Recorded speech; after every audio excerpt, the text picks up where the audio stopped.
Hello and welcome to Vendressa FC Television, or VCTV in short. And this is the highly anticipated Mental Health Awareness Seminar. Well, we all know how perilous, if I should use that word, these times are. And this is coming about 20 days after the official World Mental Health Awareness Day. So Vendressa FC, as part of our corporate social responsibility and being a people-centric organization, has decided to put this together. Welcome. My name is George Essien. I'm your anchor, but we have a keynote speaker who is reputed to know how to speak about mental health. In fact, he says he knows how to service our engines, which everybody needs. He's a psychotherapist, behavioral change specialist, certified peak performance coach. He is Coach Dennis Agbete, and he joined us this morning. Good morning to you, Coach. Good morning, good morning, good morning. I'm so excited to be here. I'm excited as well. So excited. And I love the fact that you're called Coach because, you know, it's a football term. Yeah. All right, welcome. Yeah, thank you. An interesting day. Very.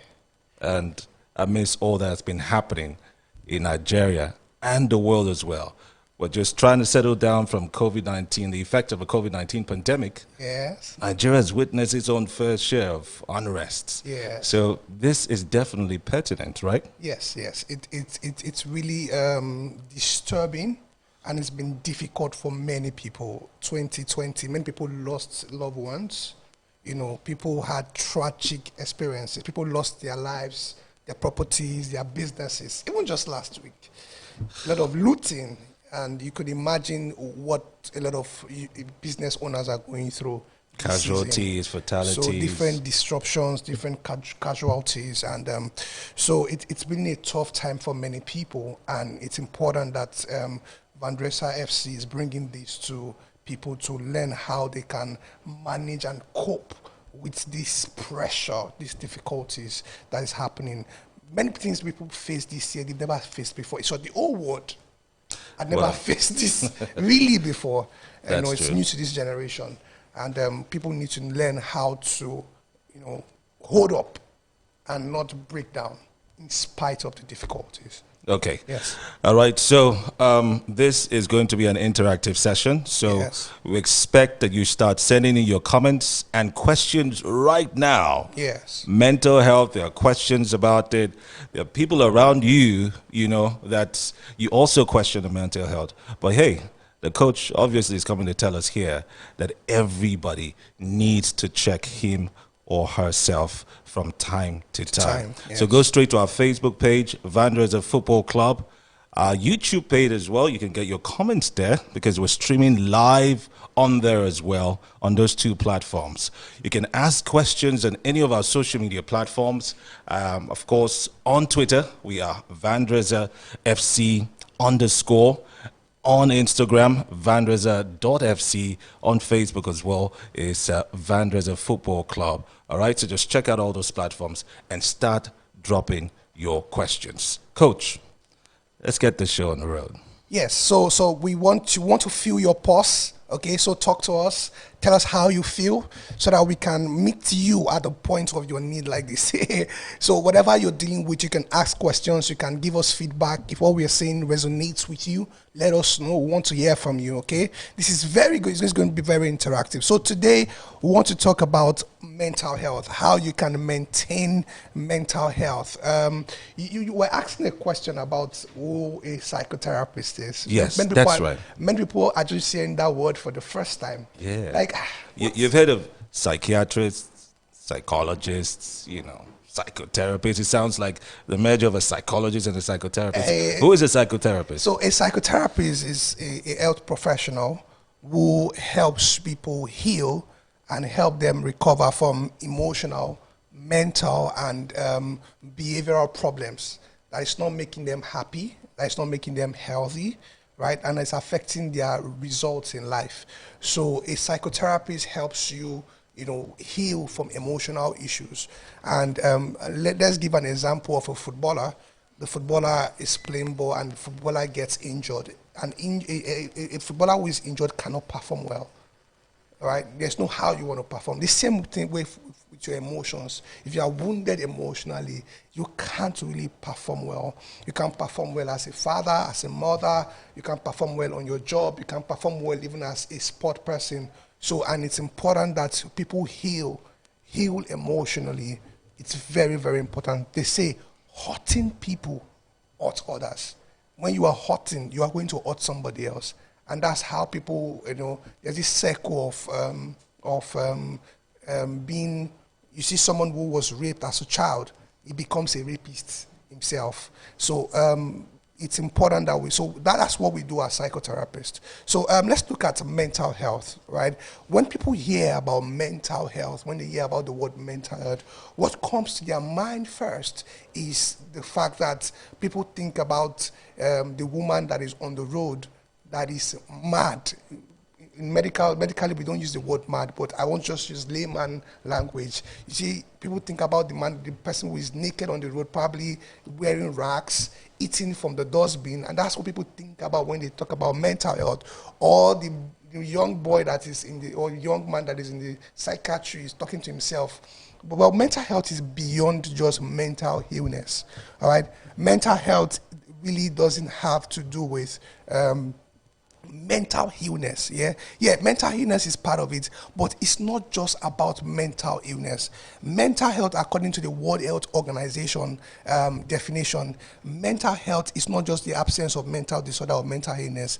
Mental health is defined as a state of well-being where an individual realizes his or her potential, can cope with the normal stresses of life, can work productively and fruitfully, and is able to make contribution to his or her community. And that is when you can say you are mentally healthy. So this definition is long. So I'll just give you a simpler breakdown of what mental health. You can see that on your screen. See, mental health, just 4 basic dimensions or aspects of mental health. Number 1, mental health is a state of well-being where you are in a state where you are able to tackle, cope, and adapt with the difficulties of life. The pressure you go through on a day-to-day basis, your ability to cope with that pressure, the ability to cope with stressors of life, your ability to cope and tackle the difficulties of life, that ability is what measures your mental health. So if you are not able to cope, if you are finding it difficult to cope with the difficulties of life, take for example what has been going on in the world in 2020, the COVID-19, the whole protests. People call me and like, Coach, I can't help it anymore. All I'm seeing on social media, I'm already shaking. I'm panicking. Being in that state where you are not able to cope. So you are mentally healthy when you are able to cope, you are able to adapt, you are able to manage yourself, you are able to manage your mind when you are going through difficulties, when things are happening around you. That's the first dimension of mental health. The second dimension of mental health is that state of mind where you are aware of your potentials and you are fulfilling your potentials. All right? You are aware of your abilities. You are aware of what you can do. And you are actually expressing yourself to the fullest. All right? You are not mentally healthy if you are living below your potential on a nearly daily basis. You know that you are supposed to be operating in a 100 capacity, but you are operating in 20 every day. It means that you are not mentally healthy. Number 3, mental health is a state of well-being where you are working productively, you are fruitful, you are effective on your job. You are effective in your day-to-day life. So if you are not productive, you are finding it difficult to be fruitful, to be productive on your job. It means that you're not mentally healthy. Then lastly, mental health is a state of well-being where you are able to contribute to your community, contribute positively to your community. See, anyone who is absent-minded cannot really contribute to society, and that's what mental health is. So when you look at this whole definition, you will realize that many people are not mentally healthy. right? Now, but there's this stigma attached to mental health. When people hear about mental health, the mental health is being stigmatized, right? And that's why sometimes I prefer to call it mentally fit. So today I want to challenge you. I want to ask you, how mentally fit are you? How mentally healthy are you? And that's what we want to learn today, how you can be mentally healthy, right? How you can be mentally fit to face the difficulties that is in our present day, to face the difficulties, the pressure, the stressors of today's world. Okay, how do you do that? So today we'll be focusing on three major aspects, I'll call it, in mental health. And because mental health is a broad topic, but we want to talk about the ones that affect all of us. The one that affects all of us, all of us. We want to talk about how this affects all of us. So we're talking about stress, anxiety, and depression. These ones are common. Almost everyone undergoes stress, right? Almost everyone, one time or the other, will feel anxious, right? Many a times, many people are, in short, depression is rising. It is said that by 2020, depression, according to prediction and research, that by 2020, depression will be the second leading cause of death, disabilities, and diseases. And by 2030, it will be the leading cause of death, diseases, and disability. You can remember last year, was it last year? Yeah, last year and early this year, Nigeria recorded a lot of suicide cases. You see people jumping, taking sniper on suicide every day, and that's as a result of people dealing with all kinds of emotions that they cannot master, right? So we'll be talking today about mental. So which of these do you suffer from? I want you to talk to us. Which of these do you think you are suffering from at the moment? Is it stress? Is it anxiety? Is it depression? I want to hear from you. Want to hear from you. So, and the reason why this is important. When you don't take care of your stress level, you are developing anxiety. You begin to develop anxiety. And once you don't take care of your anxiety, it can lead to depression. Because many a times, stress is always a precursor to anxiety, and anxiety is always a precursor to depression. Stress also triggers many other mental health issues. So if you're not able to master your stress level, you're not able to manage your stress level, you are putting yourself at a risk of many other mental health issues. So the question now is, what is stress? You can share with me on whatever platform you are. Just tell me, what do you think stress is? When you say you are stressed, what do you mean? What do you mean when you say you are stressed? Oh, coach, I am stressed. Somebody came to me and the person was like, me, I don't want stress in my life. Oh, see, let us first clear a particular matter now. You can't avoid stress in life, all right? Stress is actually good when all it does is pushes you, right? We all need stress in our life in the sense that you need a level, we will all remain in our comfort zone until pressure is placed upon you. You won't want to do anything if pressure is not. It's because of the demands of life that is driving you, right? So we need a level of stress to be alive, right? But it is when that stress is not well managed that it becomes dangerous. So what is stress? Is there someone talking online? Let's know.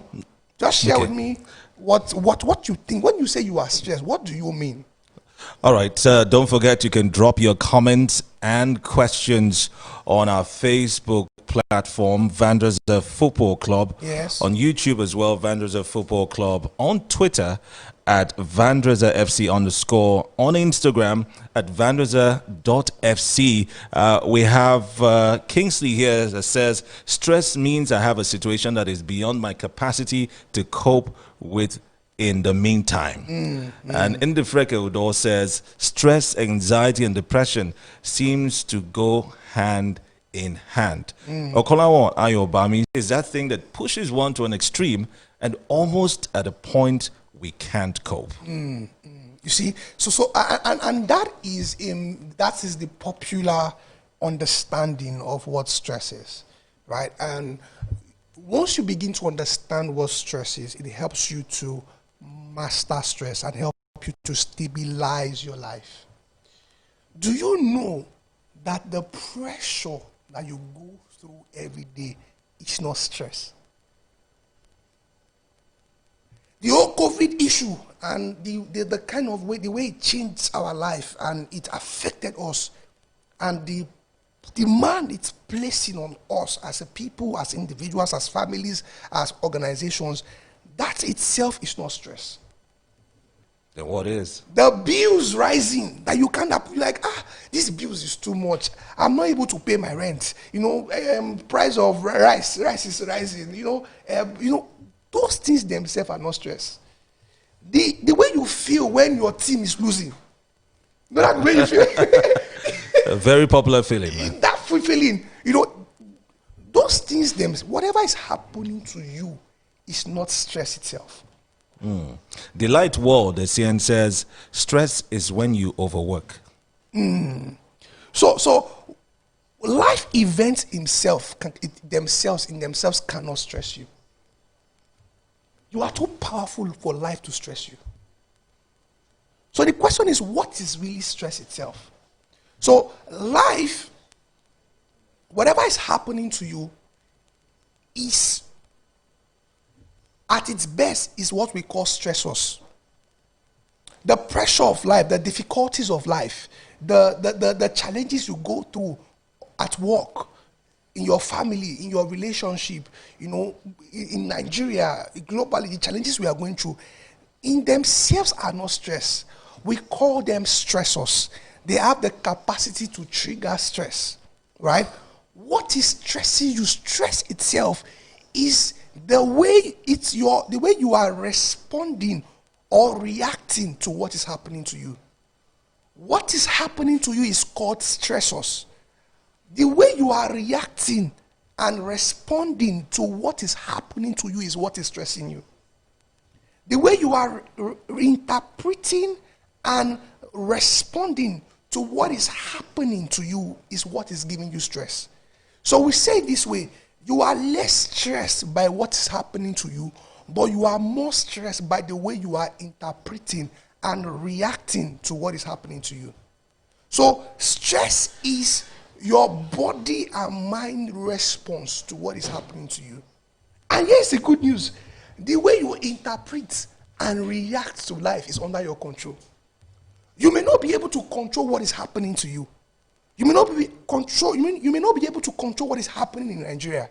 You may not be able to control what is happening globally, but you can control the way you interpret what is happening, and you can control the way you respond to what is happening. Now, let's give an example.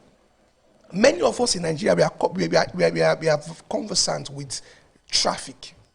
And people in Lagos and probably in major cities in Nigeria, they complain about the stress they undergo because of traffic, right? Now, let's use traffic because it's a common experience as an example. I know many of us we've experienced being in a traffic jam before. So when you are in a traffic jam, and let's say you were in a traffic jam for about 4 hours, after being in traffic for about 4 hours, what happens to you? How do you feel after 4 hours? George, how do you feel after 4 hours? Frustrated, right? What else? Yeah. What about feeling? What other feeling? Let's say you were in traffic for 4 hours. How would you feel after 4 hours? Now, remember, there's fatigue as well. Fatigue. Even when you are in your AC car, right? Comfortable, you still feel stressed. You feel frustrated. You feel sad. People feel angry. Yes. The question is, was it the traffic that was making you stressed? Now, I'll give you another instance. The time spent, though. The time spent, yeah. Now, let's give you another example. Now, you went 4 hours traffic. When you were done with the traffic, you felt tired. You felt exhausted, stressed, frustrated. Now, let's say you go to that same traffic the next day, and you were actually about to encounter that 4 hours traffic. Then you heard an announcement, and the announcement was, for every minute you spend in this traffic, you are going to be earning $100. We'll sleep in the traffic. So after 4 hours in a traffic where you are earning $100, how are you going to feel after the traffic? Wow, fulfilled. Happy. Proud of yourself. So same traffic, different outcome. What changed? You will realize that it wasn't the traffic itself that was giving you stress. It is the way you were reacting to the traffic. And that's just it. In life, what is giving you stress is not what is happening to you. What is giving you stress is the way you are interpreting and reacting to what is happening to you. Now, the reason why it is so is because you lose energy anytime you lose control of your emotions. I'll say that again. You lose energy anytime you lose control of your emotions. Now, when we say emotions, emotion is simply emotion, energy in motion. Energy in motion. Anytime you lose control over your emotions, you lose energy. The reason why you feel stressed, you feel tired, exhausted after a traffic, wasn't because of the traffic. Was because you lost control of your emotions because of the traffic. It wasn't because of the traffic. If you were, because in the traffic, you were not walking, you were not carrying weight, you were not carrying block. You were just in traffic, you were sitting down. But if you respond better to traffic, you'll find that you'll feel more relaxed. So imagine a husband that is probably scared of going home because of the wife is a very troublesome wife. The wife with traffic will be, I'll be happy. By the time they get back, you will even be okay because the way he responded to the traffic was different. So what is stressing you, what is making you overwhelmed, is actually triggered more by how you are responding and reacting to life. So the first major point we want to make today, you need to learn how to respond better to life. If you want to master your mental health, if you want to master your stress level, you must treat life correctly and you must learn how to react to life correctly. Instead of even reacting, you must learn how to respond to life correctly. And once you have this understanding, it helps you manage your stress level. And so, like I said, stress is your response, your body and your mind response to what is happening to you. Now, look at your screen. Just look at your screen now. Will we all remain in our comfort zone until life put pressure on you? When life put pressure, makes demands on you, it pushes you to what we call your stretch zone.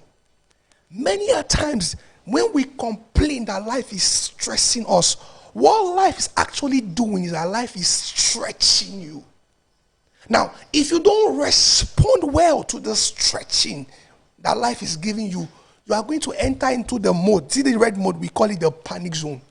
And that is where anything can happen to you.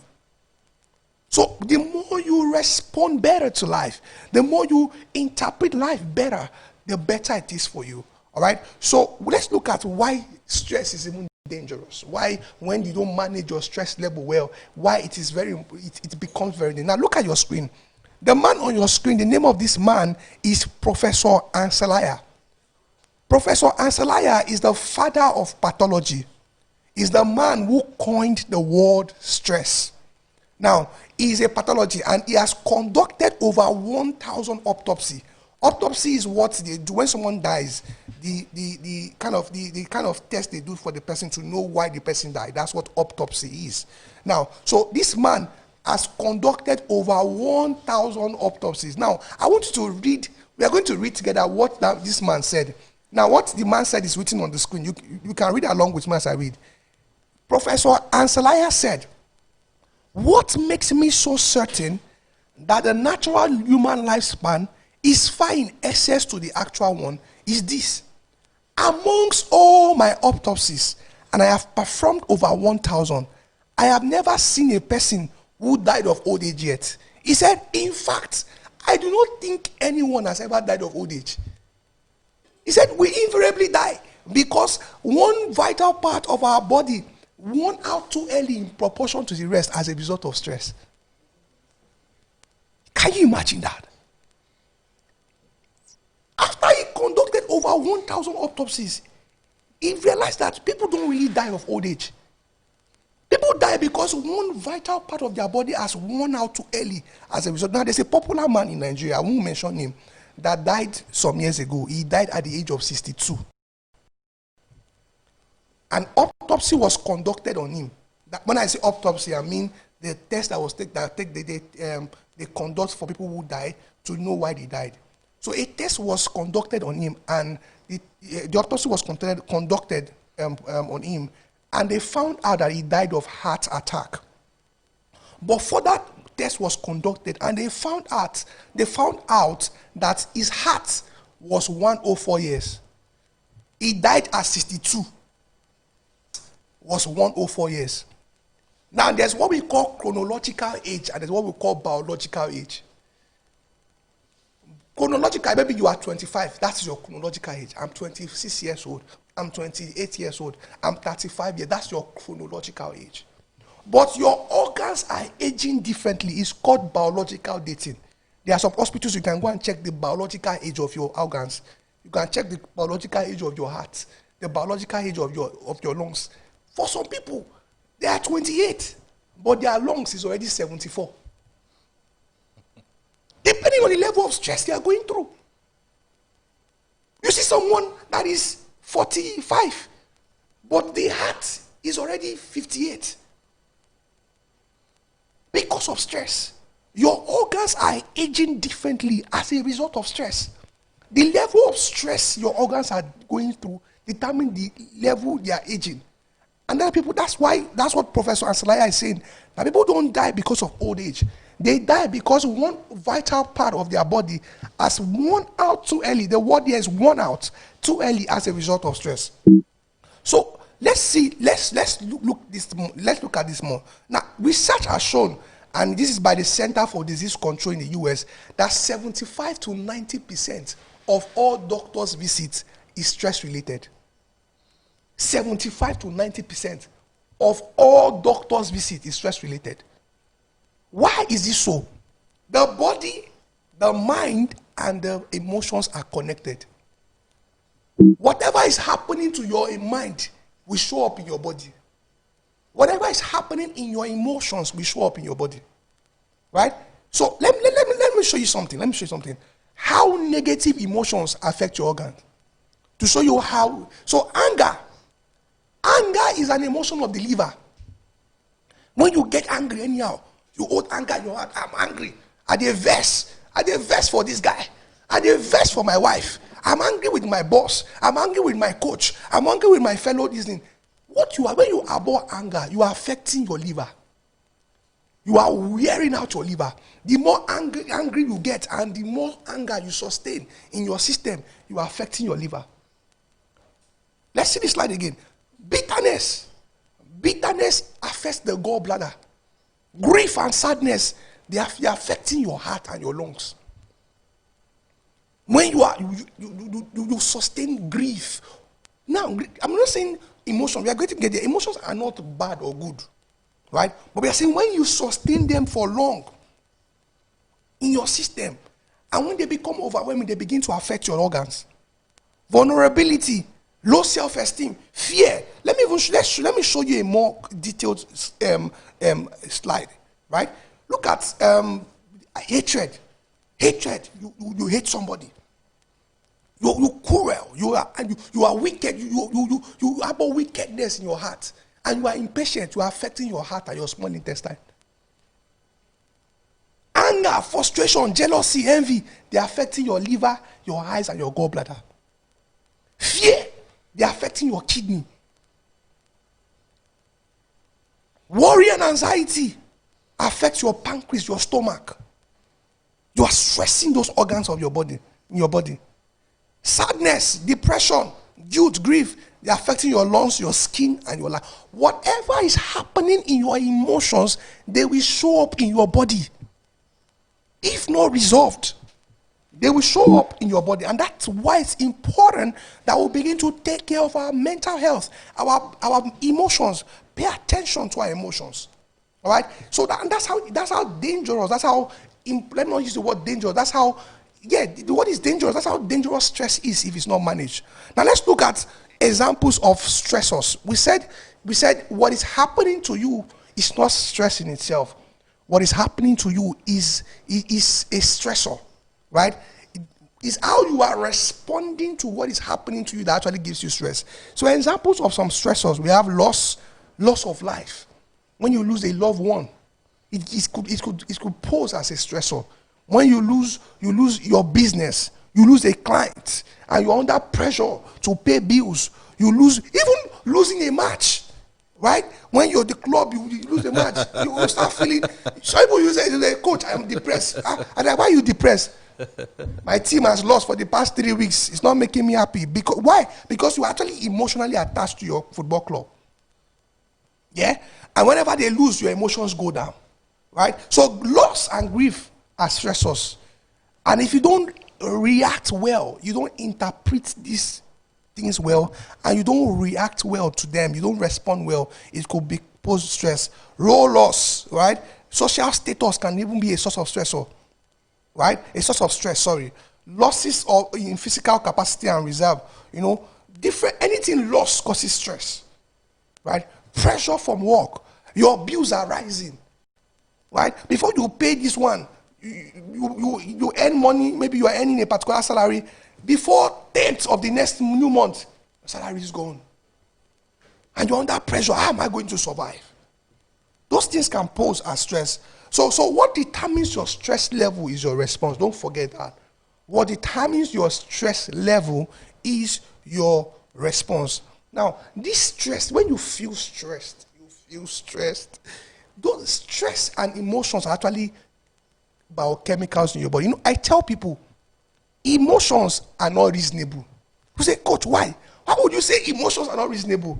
Like, emotions are not reasonable. Do you know the reason why? Emotions are basically biochemicals in your body.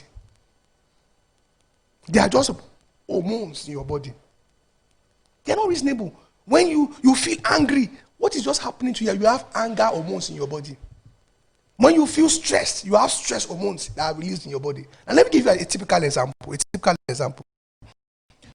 Let's say you got back from that traffic. Let's say you were in traffic for 4 hours, and you were walking from morning till night. Then you encountered car traffic. You go back home. Let's say 11 o'clock, and you were so tired that you couldn't even pull off your. When you were driving into your house, you're like, as I'm getting into this house, I'm not going to even pull off my clothes. I won't pull off my shoe. I am just going to lie down on my couch. I won't even go to my bed. I'm just going to sleep off. That was what you planned to do. Then as you got into your room, all of a sudden, as you found a very dangerous dog, bad-looking dog that is big and is wild and is about to attack you, what's going to happen to you? Judge. That's scary. What are you going to do? Now you are tired. What's going to happen? The strength to come on. Strength to come. Strength to come. But the question, where did the strength come from? You were tired before. Where did the strength come from?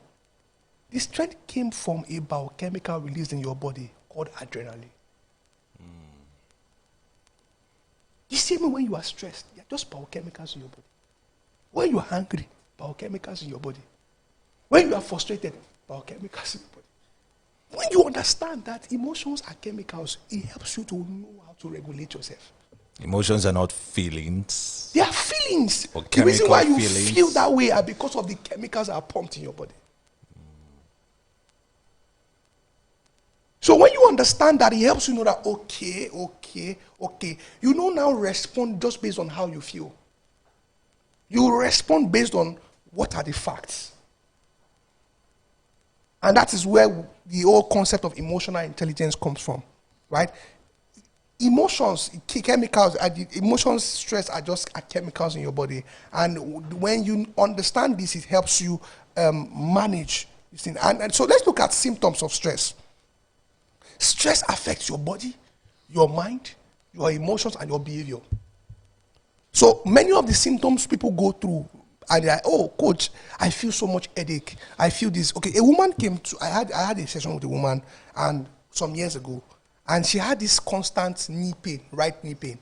Constant right knee pain, and it was not going away. She had gone to the hospital. I think she said that in her life for almost 2 years and wasn't going. Then she came, we're having a conversation. She came to the office to see me, and I asked her that, "Okay, this is your knee pain. Can you tell me when it started?" She told me when it started, and I asked her some questions.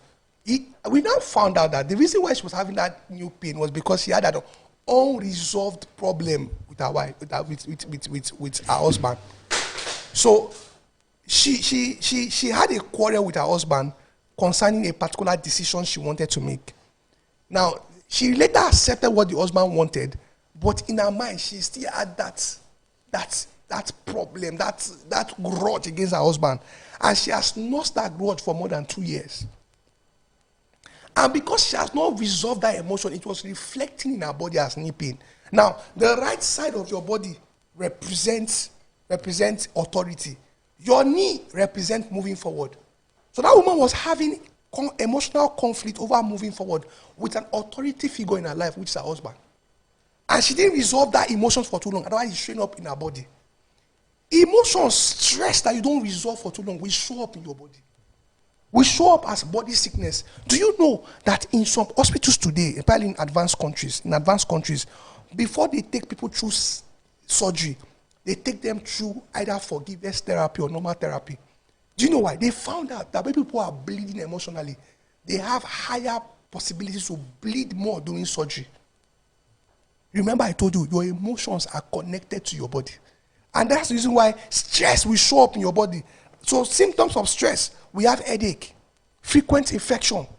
Any little thing, you're already getting infected. It could be that you're feeling stressed, right? You have muscular twitches, you have fatigue, you have skin irritation. It could be a result of stress, right? Sometimes you have loss of confidence.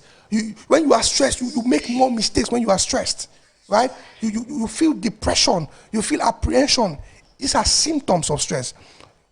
It has impact on your mind. You worry a lot. You have muddled thinking. You're not able to make the right decision, right? You feel negative. You're complaining. You just complaining. You're about to say you are complaining. You just getting angry with everything. It could be that you're just stressed, right? And you need to pay attention to your stress level, right? It also shows up in your behavior. You become more accident prone. You're prone to mistakes. You are working, but you are making a lot of mistakes. It could be that because you are stressed. And you need to really deal with that stress level as soon as possible. So we are making progress. So let's look at this slide and let's look at how we can manage and master stress. How can you manage and master? We've talked about a little bit about stress mastery. One of the major ways you can master your stress level is to learn to change how you interpret life. Learn to interpret life better. You have to stop focusing on negative. See, nothing in life has meaning except the meaning you give to it. Nothing in life has meaning except the meaning you give to it. So if you are encountering a situation, take for example COVID, take for example the protest that has been happening in Nigeria that is affecting all of us. The way you interpret what is happening will determine how your body begins to respond to it. Now, if you interpret a situation as danger, as this thing is here to finish me, this thing is here to destroy me, the emotion that will be released in your body is going to be fear. And once you begin to feel fear, you begin to feel stress too. Once you begin to feel stressed, all your brain shuts down. We call it the deep thinking mode. The deep thinking mode of your brain shut down. You are left with shallow thinking, right? You're not able to think better. When you feel stressed, you're as if you're having brain block. You're not able to think, you're not able to create options. You're not able to be creative. If you're a sport person, you'll not even be effective. Right? So you need to understand how to interpret life better. You need to learn how to see life better from a positive point of view. And you need to learn to respond better. So let's look at how you can manage stress. How can you manage stress? Now, I will use this bucket principle to illustrate how you can manage stress. Now, look at this bucket here. This bucket, it represents your mind and your body. Remember, we say stress is your body and mind response to what is happening to you. Now, look at this bucket here. This bucket represents your mind and your body. A lot of stressors and stresses are poured into this bucket. Now, as long as things are, let's say water is poured into this bucket will get full, and once it gets full, it will begin to overflow. The only way this bucket will not get full is if this tap is open. If this tap is open, whatever is pouring into the bucket will be pouring out in the tap. The same way for your mind and your body. When things are pointing, stressors from your relationship, your girlfriend is giving you problems, she's cheating, or she's treating you, not treating you well, your boyfriend not treating you well, and it's giving you, giving you pressure, it's giving you stress, right? Work, the demands of work, deadline, all right, the pressure from your boss, finances, the way you are eating is pointing to your mind, and your mind cannot take it anymore. If you don't open the tap, you will break down. So people begin to break down when their mind becomes full. When their mind cannot handle the stress anymore, when their mind cannot handle the pressure anymore, then you begin to break down. You break down with physical health issues. You break down with mental health issues. So the only way you will not break down is if you open this tap. Now let's look at the tap you can open. How can you manage stress? Number one is yoga. Yoga is an exercise. You can check it online. Because of time, you cannot go in depth. But yoga is an exercise that can help you calm your mind down, help you release stress. The stress you feel is a meditation program with physical exercise that can help you relieve yourself of stress. And that way you can manage stress, and also it affects your mental health. You can become your mental health. You can relieve yourself and make your mental health better. You can manage your mental health better during crisis. It's through meditation. Meditation, right? Spending time to meditate. Okay, and there are a lot of meditation materials online. If you go on YouTube, just type guided meditation. Guided meditation. You will see a lot of meditation materials. You just put your earpiece and you listen to them, and they cool your mind. You exercise those things. What we call mindfulness meditation. Mindfulness has to do with paying attention to the present in a non-judgmental way, right? You pay attention to how you breathe. You just calm your down. Forget about thoughts of the past and thoughts of the future. It is the thoughts of the past that causes depression. It is the thoughts of the future that causes anxiety. So what mindfulness does is it brings your mind to the present. You let go of the thought of the future, thought of the past. Just focus on now. That's mindfulness meditation. You focus on now. What is going on in your body now? How are you breathing now? How does it feel? How does your body feel? Focusing on the present. You can go online, just type guided mindfulness meditation on YouTube. You will see a lot of videos you can watch. There's a app called Calm. You can download the app on Play Store. You have a lot of mindfulness materials. You just put it on your ear and they will guide you on how you can be mindful and how you can meditate, right? And that way you can relieve yourself of stress. You can reduce stress is by taking out time to rest. Rest is not a luxury. Many by young people, you want to walk, you want to walk. You are not taking time to rest. You will break down. You will become overwhelmed over time. You will become worked out over time. Take time to rest. Create time every day to rest. Sometimes the kind of rest you need is just about 40 minutes nap in the afternoon, apart from your night sleep. All right? Take time to rest. All right? Take time to relax. Take time to relaxation is not a luxury. All right? Take time to rest. All right? We need to take a short break now. That's right. And when we come back, we're going to continue from this, how you can manage stress using this model I'm talking about. That's right. Let's go for a break. When we come back, we expect that there will be a lot of questions. We have already a lot of questions here, but we'll allow Coach Dennis finish with this talk, and then he would entertain your questions. So sit back and don't go anywhere. This is the Vendressa FC Mental Health Awareness Seminar 2020. We'll be right back. Are you a good male footballer aged between 18 to 23? Do you have what it takes to be a Vendressa FC player? If yes, then sign up for the Vendressa FC 2020 player screening. To register, visit soccerschools.vendressafc.com and click on trial application and fill all specified details on the registration form. Registration opens Thursday, October 29, 2020 and ends on Sunday, November 1, 2020. Successful applicants will be notified by Tuesday, November 3, 2020. Terms and and conditions apply. See Vendressa.fc on Instagram, VendressaFC _ on Twitter, and Vendressa Football Club on Facebook for more details. Vendressa FC won't walk that road without you.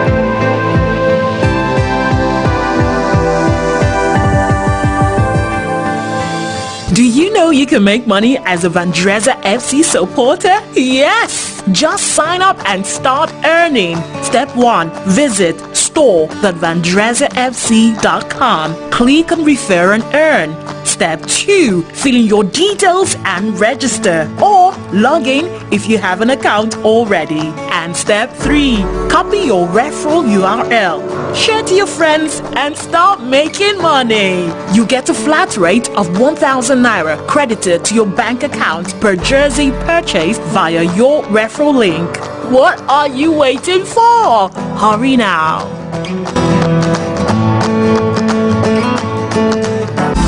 Introducing the Vendressa FC mobile app. Get latest updates, fixtures, player profiles, and live stream our games in one touch. It's your one-stop handy place to follow everything Vendressa. Vendressa FC mobile app is available both on Google Play Store and Apple Store. Now, you can take Vendressa FC wherever you go.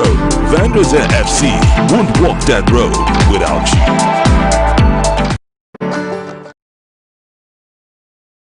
Do you know you can make money as a Vendressa FC supporter? Yes! Just sign up and start earning. Step 1. Visit store.vendressafc.com. Click on Refer and Earn.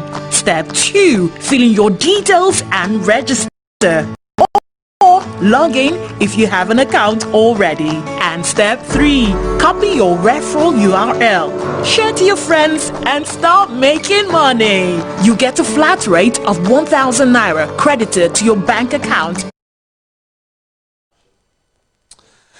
You're tuned into VFC TV, and this is the Mental Health Awareness Seminar brought to you, of course, by Vendressa FC, Akwa Ibom, Nigeria, Africa, and the world. Well, it's good morning in Nigeria, I suppose. Of course, good afternoon in New York and America, and good evening in China if you are watching us from that part of the world. I'm George Essien, your anchor for this seminar. A keynote speaker has been Coach Dennis. And just before the break, we're talking about, it's been dominated by stress. You need to talk a lot about stress. You were just talking about how to catch a lot of sleep, just before the break. So let's continue from there. But before you go on, let's remind you, Coach Dennis is taking your questions right after this presentation. So make sure you're dropping them quickly so that you could be one of those that will get your questions answered. All right? Coach Dennis is Coach Dennis Agbeti, well, in case you're just joining us, is a psychotherapist, a behavioral change specialist, and a certified peak performance coach. And the reason we're doing this, of course, is based on the current realities in our society. And Vendressa FC has decided to just take this time out so that we can enlighten ourselves and check ourselves as well. So, Coach Dennis, it's back to you. So, before we went on break, we're talking about how you can manage stress. That's right. And before I continue, I'm reminded of a story, and this story is going to illustrate the reason why you must learn how to manage your emotions, manage your stress level, and also master your emotions. It's very, very important. There was this fight that happened some years ago. The fight happened, I think, some years ago between Muhammad Ali and George Foreman. Rumble of the Jungle. Rumble in the Jungle. Yeah, Rumble of the Jungle. And at that time, George Foreman was the heavyweight champion, undefeated. And Muhammad Ali was doing fine, was just coming up. Boy, I think he had even lost some matches too already. I can't remember. Yeah. But I know George Foreman was the best, undefeated. That's right. You know, by all means, he had all the advantage. Muhammad Ali was the underdog for that match. Completely, he knew, people were like, he was not going to win by any standard. So, but during the match, and George Foreman had a record that you can't survive the 8th round. Either he knocks you out before the 8th round or during the 8th round. But surprisingly, during the match, Muhammad Ali survived the 8th round and knocked out George Foreman. That's right. At the end, so people were noticing something that Muhammad Ali was doing during the fight. So at the end of the fight, they asked him a question like, how did you do it? And he said something very profound, and I don't want you to forget this. Don't forget what I'm about to say. Muhammad Ali said that he understood that he couldn't beat George Foreman physically. So this is what he did.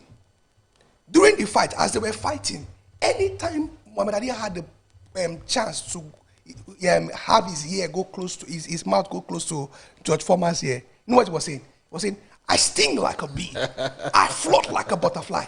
Is this all you've got? That's right. So what he was doing, he was provoking George Foreman from the beginning of the match. So George Foreman was not emotionally intelligent. He was getting angry. He lost control over his emotions. I remember I told you, when you lose control over your emotions, you begin to lose what? Energy.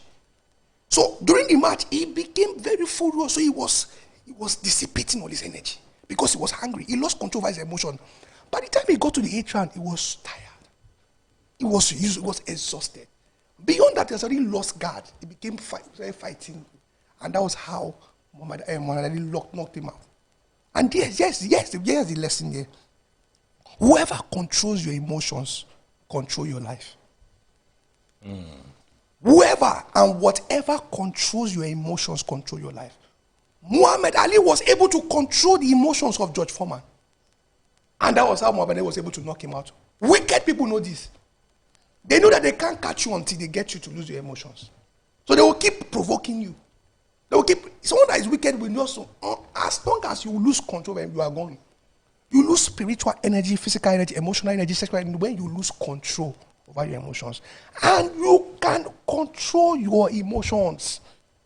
People say something like, I can't help, I can't control. You can actually. It's something you can learn, right? Something you can practice. It's called practice. Because you may probably not get it once, but the more you begin to, and this is why it's an awareness. We are making you aware of there's something called emotions. How you feel, you become aware of it. Per time, you must know that, okay, now I'm getting angry. Okay, I need to calm down. I need to relax. All right. So that's what we need to learn, to control your emotions. So back to stress management, how you can manage. Remember we said that stress is most time a trigger for many mental health issues, right? Stress most times is a precursor to anxiety and it's a precursor to depression. And we are saying that, we said that stress actually affects your health, your physical health, your behavior, your mind, your emotions. It affects every part of you. And you need to now begin to learn how to manage your emotions. And we are using this bucket model, this stress bucket model, to illustrate how you can manage and master your emotions. We said that these things are pointing to your mind, your body. This bucket here represents your mind or your body. And these things are pointing, these things you are seeing on your screen, right? Lack of sleep, too much training, a wicked boss or a wicked senior that is putting stress on you, demand of work, bills, finances, they are putting pressure on you. Your landlord is putting pressure on you. You will not pay your rent. Even you say landlord, COVID, now understand, say COVID day. Landlord say, no, you must pay my rent. Your wife, your children, the bills are piling up and you feel overwhelmed. If you don't open the tap of your mind, by engaging in yoga, meditate. I've explained yoga, meditation, taking time to rest. And that thing you can do is to relax. Laugh. Laughter is a way you can reduce stress. You want to be mentally healthy, you have to take time you have to laugh. Why is laugh important? You don't need to laugh only when you are amused. At times, this will be happening that like attract me. And all you just do is just laugh. Why? Laughter releases some chemicals a chemical in your body called dopamine. It's called a happiness chemical, right? So when you laugh a lot, there's chemical released in your body, right? So sometimes you just laugh. So if you know you cannot laugh alone, watch comedy. Take time to laugh. Laughter is good. Friends, spending time with friends. Spending time with your loved ones. If you don't like, okay, my friends, I don't like spending time with my friends. Your family. Spending time with someone you love. Spending time with children. Why? Why is it important? It releases a particular healthy chemical called oxytocin. Oxytocin is a happiness chemical. Right? So when you spend time with people you love, your friends, you spend time with your family, your wife, your girlfriend, you spend time with someone you love. I'm not even saying sex now. I'm saying just spending bonding time. There's a chemical released in your body called oxytocin. All right? So it relieves you of stress. Exercise. You want to be mentally healthy? Spend time with friends. You want to be mentally healthy? Take time to rest. It doesn't even mean sleep. What do you do to catch fun? For some of you guys, you go to watch a football match. Yes, you can come to watch Vendressa play ball. Watch us on TV. Whatever you do that makes you relax. For some people, watching sport does not make them relax. So it even gives them more anxiety because you are so emotionally attached. One of the things I encourage sport lovers, when you are watching football and your team is losing, you must be aware that you need to respond to even that loss better. Learn to interpret loss and respond better. Exercise. You want to be mentally healthy, you need to exercise is good. It releases a chemical called, I think the chemical is serotonin in your body and dopamine also, right? The more you exercise, spend time in exercise, all right? Get physical, right? I told you your body, your mind and your emotions are connected. The stronger your body, the more you exercise your body, the more you are exercising your mind also. Right? Whatever is happening to your body is happening to your mind. Exercise releases good chemicals in your body, right? Happiness chemicals in your body. It also strengthens your mind, right? Get physical. One of the ways to overcome depression and anxiety is exercise. Spend time exercising. At least exercise 3 times in a week. All right? 3 times in a week. Exercise is very important for your mental health. Eating healthy. So we're talking about how to manage your stress level and how to be mentally healthy. One of the ways we said is meditation, mindfulness meditation. We said rest, taking time to rest, taking time to relax. We've mentioned laughter. We've mentioned spending time with friends. We've mentioned exercise. And that thing is eating healthy. You can't eat a big bowl of eba at night. And you say you feel stressed. You overload yourself with sugar, alcohol, too much of alcohol. Your body system gets disorganized. So you want to be mentally healthy, reduce your intake of alcohol. Reduce your intake of certain substances. Reduce your intake of sugar. Right? Eat well. Now, when we talk about eating healthy, there's what we call the acidic and alkaline balance. Right? Your body is a balance of acid and alkaline. Sicknesses and diseases thrive in acidic environments. So that contain much acid.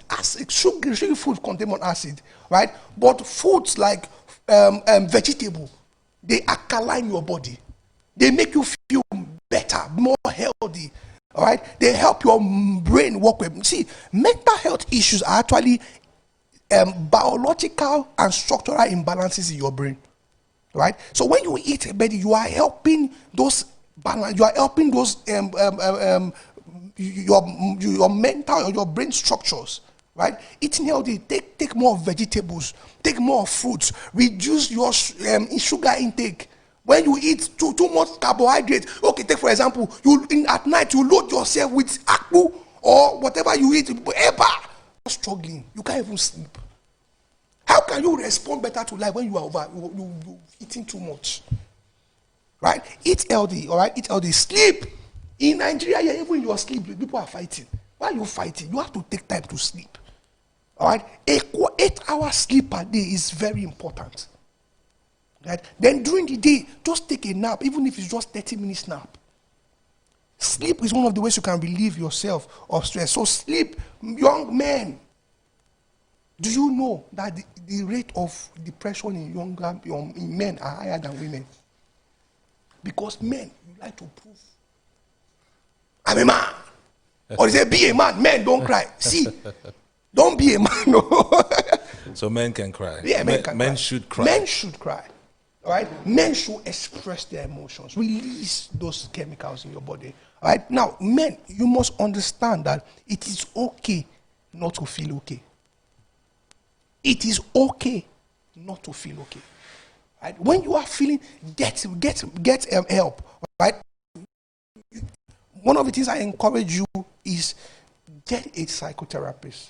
Right? Talk to your medical doctor. Every family needs a therapist. See a professional. Just the same way when you are having malaria, you don't say you want to treat you, or when you're having typhoid, you don't say you want to treat yourself. You go to the hospital. You get medical attention. The same way, when you don't feel good in your inside, you're feeling guilty, you're feeling hopeless, you're feeling overwhelmed. You can't coordinate yourself again. You're having intrusive thoughts. You can't even coordinate your thoughts again. It is time to get professional help. Get professional help. Right? So I that's that. So let's quickly go to anxiety.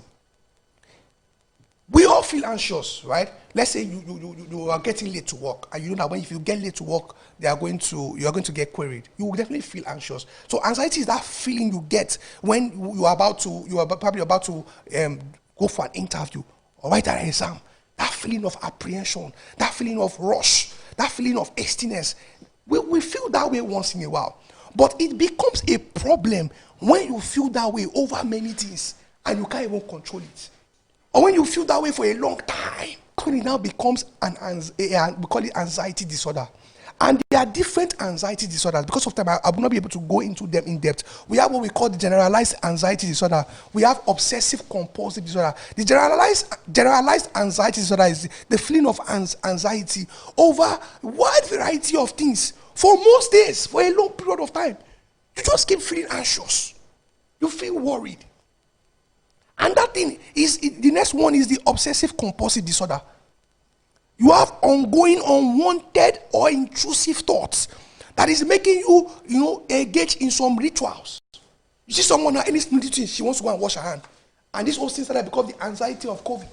Wow. Right? It's called obsessive compulsive disorder. You begin to become obsessed with a certain ritual. You see someone that is driving, the driver they brought to me, and anytime he's driving, he's always looking at the side mirror. Compulsively. It's a mental health disorder. Right? And when you begin to notice this thing, you need to get professional help quickly. Panic disorder. You had an armed robbery attack. You experienced armed robbery attack some years ago. Maybe around 2 a.m. Anytime it's 2 a.m. like this, you can't sleep again. Your heart starts pounding. As if you are experiencing that thing again.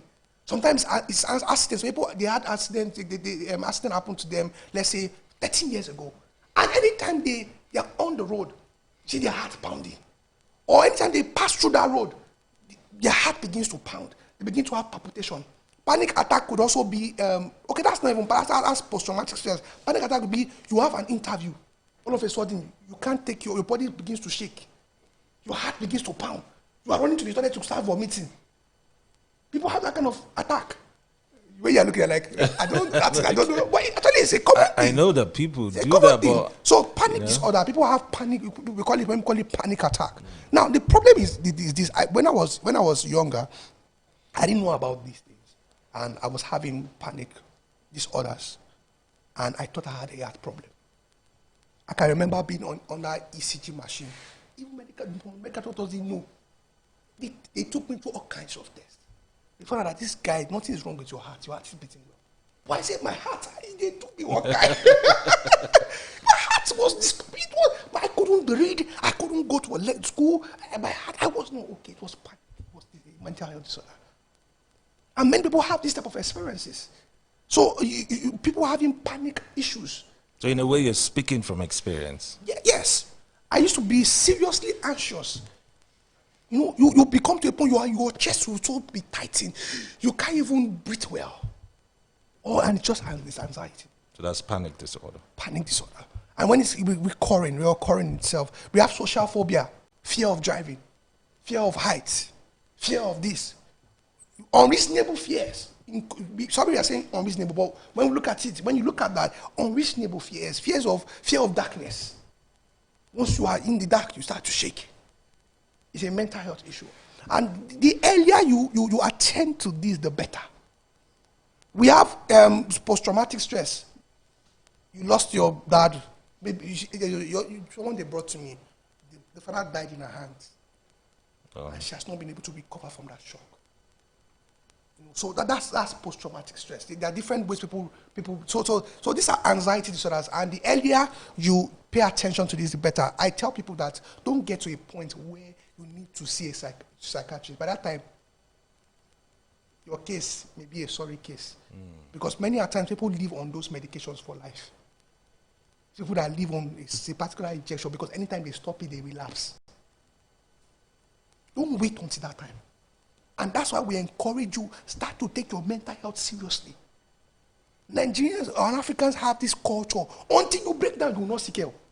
Even for when you are having simple things as typhoid, until you come to a point, you won't seek help. But if you do that one for your mental health, once your mind begins to have issues, you put yourself as a great risk. Because once your mind begins to malfunction, or when we call it dysfunction, if you are not careful, you may, whenever you are off those medications, you relapse. And that's why we encourage, when you start seeing these simple signs, get professional help, right? Take your rest, sleep, right?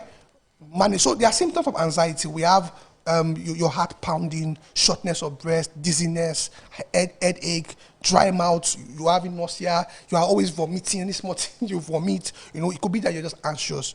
Right, so it affects your psychology, affects your behavior. You feel anything to do, you're feeling irritated. You are so impatient. It could be a symptom of anxiety. So let's go to depression. What is depression? See, when you are sad, does not mean you are depressed. Sadness is a common human experience. So many people come to me and like, Coach, I'm depressed. And some guys, I just used to play with them. I say, okay, so if I transfer 2 million in your account, what will happen to you now? Say, I'll be happy. I say, no, you're not depressed yet. What you are doing, you are just sad. Sadness is okay, right? Emotions are not bad. Emotions are just messengers. Every emotion has purpose. Sadness helps you, it happens with something. Right? It just shows that you've lost something. Anger, okay, let's say fear. Fear is an emotion to help you run away from danger. If a child is not afraid of touching a fire, the child will enter fire. So fear protects you from danger. That's the purpose of it. So fear is not bad in itself. Anger is a good emotion. Anger helps you fight problems. If you get back home and you saw a young man from nowhere trying to touch your 6-year-old daughter, what would you do? Will you be smiling? You will be angry. If you're not angry, you won't deal with that. Anger is a good emotion. It's it has served its purpose and it's still there. Okay. That now becomes a problem.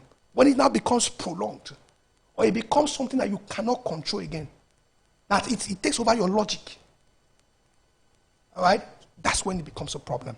Okay, so the same way with sadness, right? Sadness is normal. So people have misused the word depression. Your team lost a football match. I am depressed. No, you are not depressed. You are sad. Sad. All right. So don't call forth what is not a problem. Depression is like a illness. It's like a mental illness, right? When it brings in an intense feeling of hopelessness and despair, to a point where you cannot take part in a normal day. So although depression shows up in some people, last year they had a record of a DJ that evening the guy partied, and that evening he committed suicide. So it doesn't show on the face. You see medical doctors committing suicide, rich men committing suicide. Does not care. color. Depression is something that happens. So is that when you come to a point where you feel hopeless, you feel despair, you feel sad to a point where you want to stay alone. You want some people, they start thinking about death. Then at that point, you need professional help. You need to go and see a psychotherapist, a clinical psychologist, or a psychologist. You need to get help quickly, right? Because of time, there are different types of depression, right? But I won't go into that now. But let's look at, okay, let me read this. Depression has many faces. Depression does not discriminate against race, against color, against creed, against religion, against sexual orientation. It attaches itself to anyone, no exception. But the depression isn't contagious, but it is a disease, just like cancer. But depression has a stigma. The only way we can help ourselves is to get rid of the stigma, right? Is to talk about it openly without shame. Especially men. Women even find it easy to talk about. But men, the ego, not just the ego, the way society has conditioned men, right? That if you talk about your mental health, you are weak. You're not weak. It takes even strength for you to open up, right? Opening up is a sign of courage, right? Hold to your emotions and open up, speak up. The rate of depression and suicide among men is rising. It's even 3 times that of women, globally. And it is said globally that every 40 seconds, someone is committing suicide. I don't say it can't happen to me. It can't happen to anybody. If I remove some chemicals out of your body now, you'll be depressed. There's some hormones that are removed in your body now, you'll be depressed. There are some things you take, some food you start eating now. It's fasting, wasting your... It can happen to anybody. Who do you speak up to at that point? So at that point, there are in Nigeria, there are NGOs that you can just go online, like NGOs, mental health NGOs. You see a lot of them. We have Mentally Aware Nigeria, where you can talk to people, someone for free. You see a psychotherapist for free. Why there are some hospitals that have clinical psychologists, but you need to pay. What about people around you at that time? People around you, open up yeah, to you can open up to people who are your friends that you trust, people that will not judge you. Because the reason why many people don't talk is because they don't want to be judged. So like as a psychotherapist, people pay me just to talk to me. Because they understand this person will not judge me. Number 2, this person will not open my nyash. You see, this person will not expose me. Censored. Censored. So, but Islam will understand. Nigerian understand. This person will not confidentiality. Yeah. So not that I tell you my problem and I'm hearing it. So that's why we have psychotherapists. Yes, like we have psychologists, we have professionals. Right now in Nigeria, we are raising up what we call listeners, people that are just trained to listen. Because many times, all you just need is someone that will hear you. You don't have that culture. In school, they teach you how to talk, but they don't teach you how to listen. Listening is a skill. And listening is even more important than talking. And that's a major gap in our society today. So you're not alone, right? Thousands of people suffer from depression. You're not alone. Sometimes all you just need to know. Some clients come to me and they're like, "Sir, am I the only one like this?" Just for them to know that they're not the only one in that situation gives them relief and hope. You are not alone. So let's look at signs of depression. Now, depression, you cannot say you are depressed until you are diagnosed. And so, depression, signs of depression, you have little or no pleasure in doing something you found interesting or pleasurable before. Or you are socially withdrawing yourself from people. It's a sign that you may be battling depression. For me, I used to be a serious football fan. When I battled depression, for almost 3 years, I lost interest in football. One of the reasons why depression is very dangerous, it erodes your passion. And by the time you even recover from depression, you may never recover from that. It's time for you to protect yourself. I used to be complete sports super sport when I was in secondary school. I buy it every day. I buy all the newspapers every day. When I battled depression, I couldn't watch football for years. I lost interest. So if you have something you used to be interested in before, all of a sudden you begin to lose interest, it could be that you are battling depression. If you see somebody that's always withdrawing himself, and depression is even reflecting itself in children now, you always want to be alone. It could be a sign that. So I tell people, when you see somebody that is withdrawing from you or they want to stay alone, don't say it's pride. Nigerian people say, that guy don't be pride. Yeah. No, it's not pride. You hear that a lot. Be proud. You may not be pride. It could just be that the person is dealing with things and the person. So depression, one of the major signs of depression is that withdrawal. I want to be alone. If you're always feeling sad, down, worthless, hopeless, you just feel worthless. it could be a sign that you're battling depression. If it's bad when it's every time, for the past 3 weeks, you'll be feeling that way. It could be that you're battling depression. And depression is so sickly. You may be depressed, you may even know, because there are different dimensions of depression. Until something hits you hard, then you know that hey, there's a problem, right? So if you're feeling tired, you can't stand for too long. It could not be that you're sick. It could be that you're battling depression. People that are depressed, they find it difficult to stand up for too long. All right? If you have poor appetite or you are overeating, it could be that you're battling depression. Right? If you're feeling bad about yourself, you're feeling guilty, always feeling guilty, it could be that you're battling depression. Right? Let me rush from there. Right?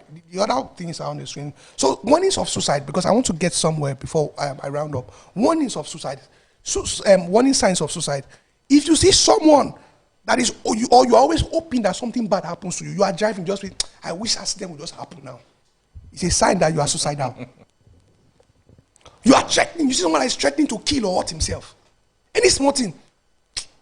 Or you see someone that is always hurting himself. People end because self-harm. These are signs. Or you are feeling trapped. Or your alcohol and drug use begin to increase. You are taking, you know what those things you take now. So it could be really signs of suicide, right? You are writing, somebody that is always writing about death. Some children will be writing about death. Or will be engaging in risky activities. You see some people, you just risky activities, will go and climb one item and be playing, wishing. Those are signs of suicide. And please, you need to watch that about yourself. Pay attention to yourself. Pay attention to your family, your girlfriend, your boyfriend, your siblings. Pay attention. We don't want to lose people, right? We don't want to lose people. When people want to commit suicide, what they actually want to do, they don't want to end their life. They want to end the way they feel. But they now go and end their life to end how they feel. What you actually need is to stop how you are feeling. You feel worthless. You feel frustrated. The way to end that frustration is not by ending your life. What you need to end is the frustration that you feel. It's the hopelessness that you feel. Hope. Once you remove hope, hope has a lifespan. Hope is not a strategy. When you hope for something and you don't get it, that hope becomes your destruction. You're hoping to get married. And then you are 35, you're not married. You're hoping that by a certain age you should have settled financially, you're not married. That hope, if that hope is not gotten, that's one of the things we tell people to maintain their mental health. Set realistic expectations. Realistic goals. Don't tell yourself, before I am 30, I want to build my house. How realistic is that you're just 29 and you don't have a job? Realistic expectations is very important, right? So why is this very important? We live in a VUCA world, like I was saying yesterday. I was discussing with you yesterday. We live in a VUCA world. What do I mean VUCA? VUCA, V stands for volatility. The world is changing very fast. Before you close your eyes and open it, in a positive way and a negative way, iPhone 12 is already out. And so people cannot even afford iPhone 8. The world is getting too fast. Imagine, who would have thought that the whole world would be in lockdown? Who would have thought? So there's the story of a woman. For the past 7 years, she and her husband, the husband went to the US 7 years ago. And she and her husband, they've been working towards moving herself and her children to the US. All of a sudden, Donald Trump said, he doesn't want Nigerians to go to the US again. Imagine something you've been hoping for the past 7 years. 7 years. All of a sudden, a change happens. It hits you hard. That is the reality of things now. Changes are happening. You can't even predict what's going to happen next.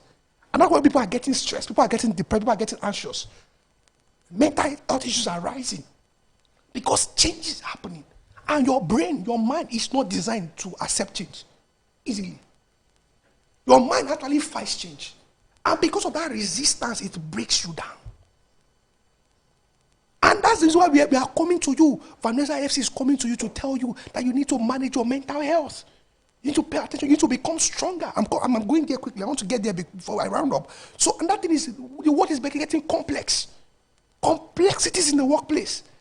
Today, men don't know who they are again. Who is a man? What's the role of your husband? People don't know. Anything can happen. Complexities. If you want to go apply for visa now, you say male, female, hetero, homo. Complex. Complexities in the workplace, in the marketplace, to make money now is becoming more difficult. All right, the world is becoming more ambiguous. The world is becoming more uncertain, and that's the reason why. So, and that thing is, bad things happen to good people. We know bad things happen to bad people, but also bad things also happen to good people. People come to my office and like, coach, I used to pray. I'm a good person. I'm a good guy. Why would this thing happen to me? It is called life. Oh, I'm serious on my work. I'm a hard worker. Why will I lose my job? It is called life. People lose their job. It's called life. People lose their houses. It's called life. Look at the recent happening where shops were looted. Does it mean those odd people that they are looted, they are bad? They're not bad people. But that's life. Life happens. Right? It's called life. And that is why you need to develop mental strength. At this point, one of the most important skills you need is what we call, it's called resilience. Because you cannot pray away these challenges.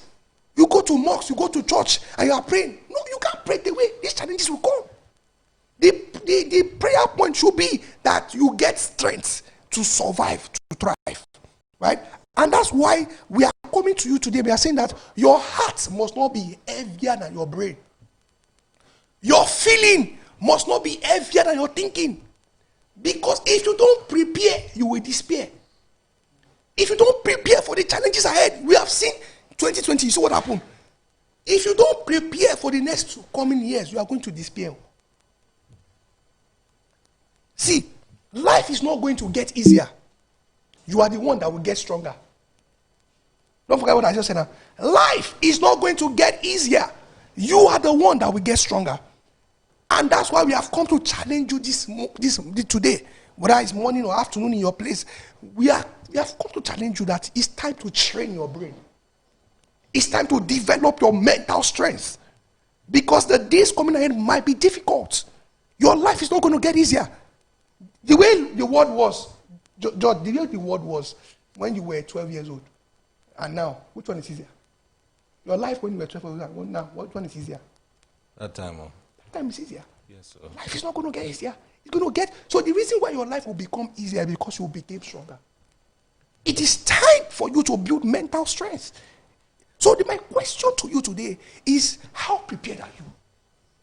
How prepared are you for the volatility that is coming? The disruption that is coming, change will happen all of a sudden. You plan that your life will go this way. All of a sudden, something happened to me some years ago. I was in a relationship. All of a sudden, this guy just break your heart. It comes anyway. See people that lose their business. Wow. Anyway, shocking things. And it comes. It's even said scientifically that you are either 4 months into a crisis or you just came out of a crisis. Life is full of crises. Wow. Right? You see that heartbreak? It's rampant, man. Seriously. And it's crazy. Seriously, different issues.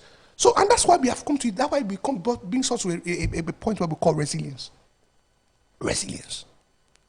You want to be mentally healthy, you have to develop resilience. Because the life is coming. When life happens to you, are you going to bend or are you going to break?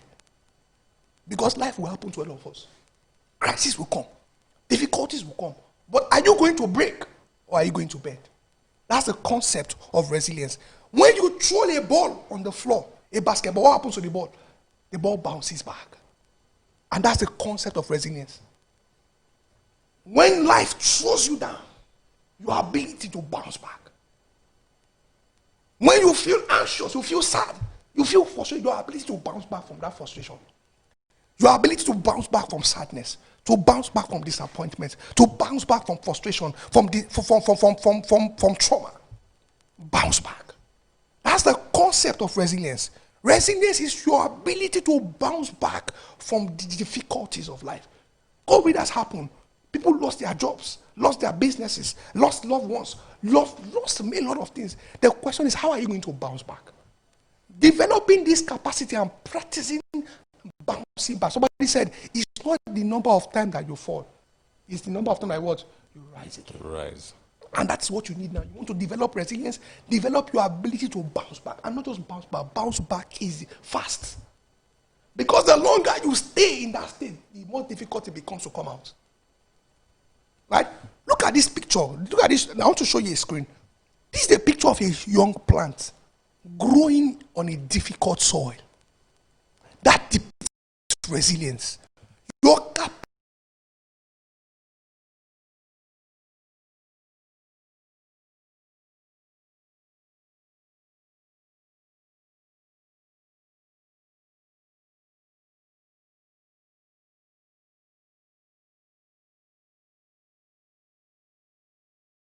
a part of your life is struggling, you don't allow it to affect every other part.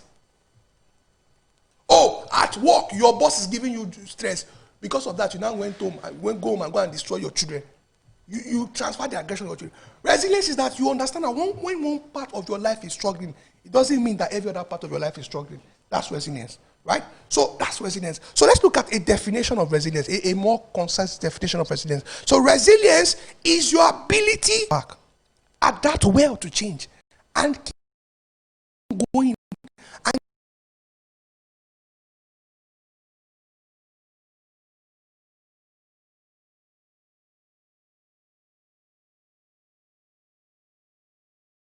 want to be mentally healthy, you must develop resilience. All right. So because we are young people, let's give us a modern day definition of resilience: advancing despite adversity, pushing despite adversity, your ability to go on, to grow, to bounce back. You could call it bounce back ability. But you know what? In Nigeria, I tell people that bouncing back is not enough. You have to bounce back and bounce forward. You can bounce back from that trauma and not go forward. But it's because life doesn't get easier. You are the one that will get stronger. Build mental resilience, emotional strength. Right? Now let's look at some because of time, let's look at some characteristics of resilient people. Resilient people set goals with realistic expectations. You cannot, when you see, you put yourself at a risk when you are setting goals that are not realistic. So you ask a student now that, where do you see yourself in the next 2 years? He's a student who is saying that in the next 2 years, I want to, unrealistic expectations. So one of the ways you can be developing is to start setting goals, be realistic. Right? Set real goals. And the way you can be, you need to know what is happening around you. Setting goals, and that's you need to develop your self-esteem. Self-esteem, how your self-worth. Resilient people learn from their mistakes. When you make mistakes, you don't start putting yourself down. You don't start judging yourself. I tell people you have to be more compassionate on yourself. People are not compassionate to themselves. You are so hard on yourself. You are so difficult on yourself. You have to, instead of being difficult, learn from your mistakes. Resilient people, I'm rounding up now. Resilient people have self-control. They have optimistic thinking. When I'm optimistic thinking, when things, let me tell you something. In life, there will always be negatives. But your ability to always focus on the positive and negative is very, very powerful. Right? Resilient people know our ability to recognize and control their emotions, right? So there's a lot to talk about. So resilience is your ability to survive, adapt, recover, and thrive. Yes, what has happened has happened. How are you going to survive? Then how are you going to adapt? Then how are you going to thrive? And how are you going to recover? Resilience, you need to develop emotional intelligence. You need to learn how to manage your energy. You need to know how to build connection, support system. You need to know how to manage your perspective. And you need to learn how to live a life of purpose, a life of values, a life based on your values. And you need to be aware of your strengths. All right, so because of time, we have to close here. But I trust that you have learned a lot. So, okay, we're not closing yet. I have to end here. I want to entertain your question. All right. So I will entertain your questions when we come back. But we want to go on a short break. And when we come back, we're going to entertain your questions. Okay. So I want you to ask your questions, right? Pull from us. Ask your questions. We are here to serve you. All right. Yeah. All right. So we'll take a break. And when we come back, it seems that, you just put some finishing touches, and so that we can have at least 20 minutes to take your questions. We see your questions coming in already. Please send on all our respective platforms, especially Facebook, which is Vendressa Football Club, and YouTube. All right, the same address as well. This is still the Mental Health Awareness Seminar right here on Vendressa Television. We'll take a break and we'll be right back. Introducing the Vendressa FC mobile app. Get latest updates, fixtures, player profiles, and live stream our games in one touch. It's your one-stop handy place to follow everything Vendressa. Vendressa FC mobile app is available both on Google Play Store and Apple Store. Now, you can take Vendressa FC wherever you go. Vendressa FC won't walk that road without you.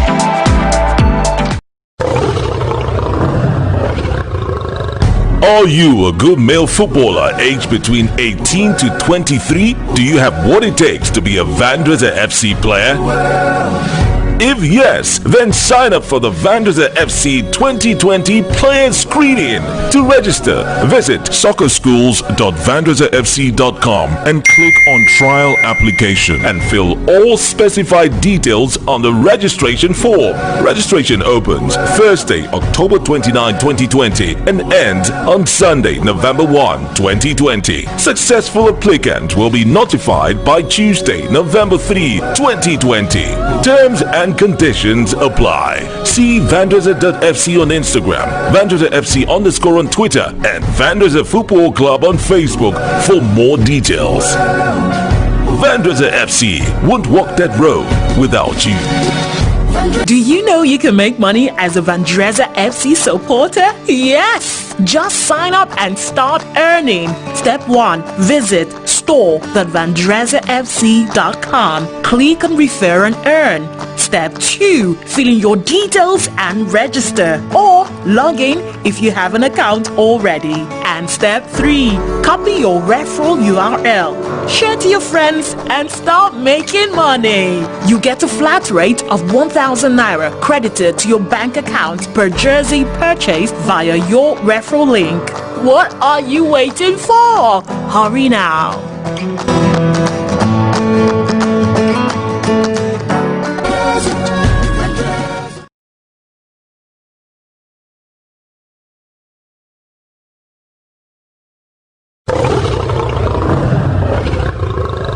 Are you a good male footballer aged between 18 to 23? Do you have what it takes to be a Vendressa FC player?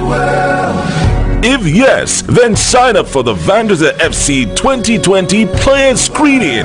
To register, visit soccerschools.vendressafc.com and click on trial application and fill all specified details on the registration form. Registration opens Thursday, October 29, 2020 and ends on Sunday, November 1, 2020. Successful applicant will be notified by Tuesday, November 3, 2020. Terms and conditions apply. See Vendressa.fc on Instagram, Vendressa FC _ on Twitter, and Vendressa Football Club on Facebook for more details.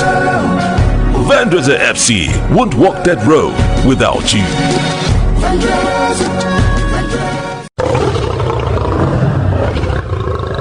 Are you a good male footballer aged between 18 to 23? Do you have what it takes to be a Vendressa FC player? If yes, then sign up for the Vendressa FC 2020 player screening. To register, visit soccerschools.vendressafc.com and click on trial application and fill all specified details on the registration form. Registration opens Thursday, October 29, 2020 and ends on Sunday, November 1, 2020. Successful applicant will be notified by Tuesday, November 3, 2020. Terms and conditions apply. See Vendressa.fc on Instagram, Vendressa FC _ on Twitter, and Vendressa Football Club on Facebook for more details. Vendressa FC won't walk that road without you.